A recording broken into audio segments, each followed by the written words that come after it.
Welcome back to BFB Pick Flicks, the bi-monthly series where we highlight the most underrated releases of the American movie calendar. From the underground gangs of Hong Kong to the queer ranches of the American West, make sure you don't miss out on these great flicks. Between Daughters and Sing Sing, 2024 may prove to be a critical year for redemptive prison movies. Colman Domingo plays Divine G, a man incarcerated at a high-security prison in New York for a crime he didn't commit.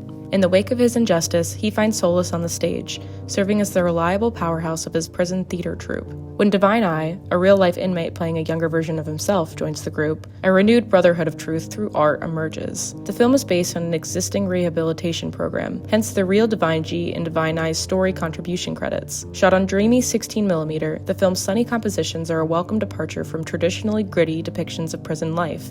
Its earnest portrait of male friendship is as endearing as they come, emphasizing the humanity within the stark fences and the sweetness of freedom once provided.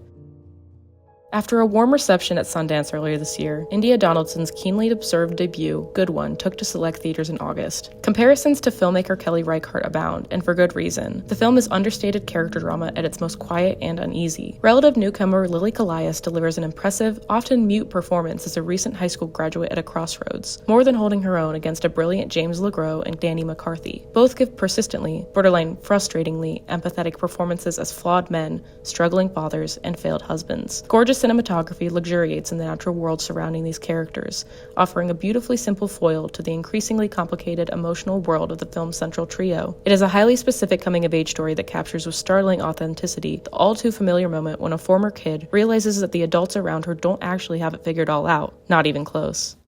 Community and love can save a life. Following a successful career in shorts and music videos, Luke Gilford's feature debut, National Anthem, arrived quietly with a very limited run, but the film is as loud as the love shared within it. Charlie Plummer plays Dylan, an introverted ranch hand who cares for his little brother and his neglectful mother. When he gets hired onto a queer ranch, he finally comes out of his shell and discovers who he wants to be in this life. Formally, the movie indulges in every floating camera and wistfully quiet Sundance convention, and the screenplay is as meat and potatoes as they come, but the tenderness with which Gilford frames every face and vista cannot be matched this year. National Anthem overflows with love in every corner, and sometimes that's all a movie needs. Plummer, one of Hollywood's most underutilized sensitive boys, gives a stunning performance as a queer kid who is slowly lured by the absolute revelation that is Eve Lindley. Lindley, for her part, plays Sky, a trans woman whose free spirit and lust for life are as intoxicating to Dylan as they are to the audience. National Anthem is a little miracle of a balm, an oasis in a real desert of a year. Seek it out.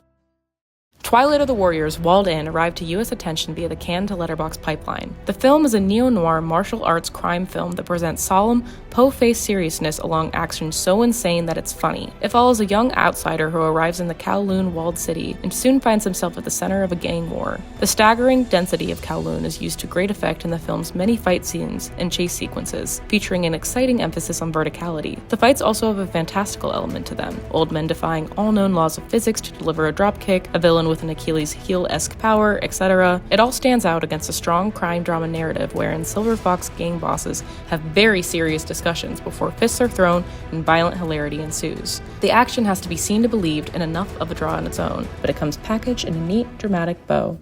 Just beginning its festival run, Julian Glander's debut feature is not only a welcome iteration on his previous work, but the first animated, much less 3D animated feature in quite some time that feels like it has its finger on any kind of pulse. In recent years, American animation has done a lot of its artistic exploration in television, through platforms like Adult Swim or any variety of streamers that have become the de facto home to a new generation of animators. Glander's new film is of a piece with these shows in the best way, with a cast of alternative semi-stars that seems designed to grab the attention of all the right audiences, from Chris Fleming to Elsie Fisher to Demi Adejuyigbe.